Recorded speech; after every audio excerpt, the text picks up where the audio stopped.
Hey everyone, I'm going to show you how to download files from Claude Projects. If you're trying to download files from a Claude project, here's how to do it. So open Claude on your computer and sign in. Next, from the left sidebar, click Projects.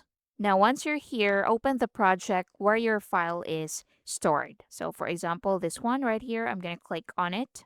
Now, once you're here, once you open the project, go to the Files or Project Knowledge section. So it's at the bottom right side. So find the file you want to download. So click the file, or you can click the three dot menu next to it if it's available. But if it's not available, you can click the file to open it. Now, once this file or once this window appears, what you need to do is to hover over to the center, then go to the bottom and click download. So select download, and the file will be downloaded to your computer. So you can click this folder right here to open the file. And that's it. So let's open the file, and that's basically it. So again, if you want to download another file, so just click on it again and then click download at the bottom.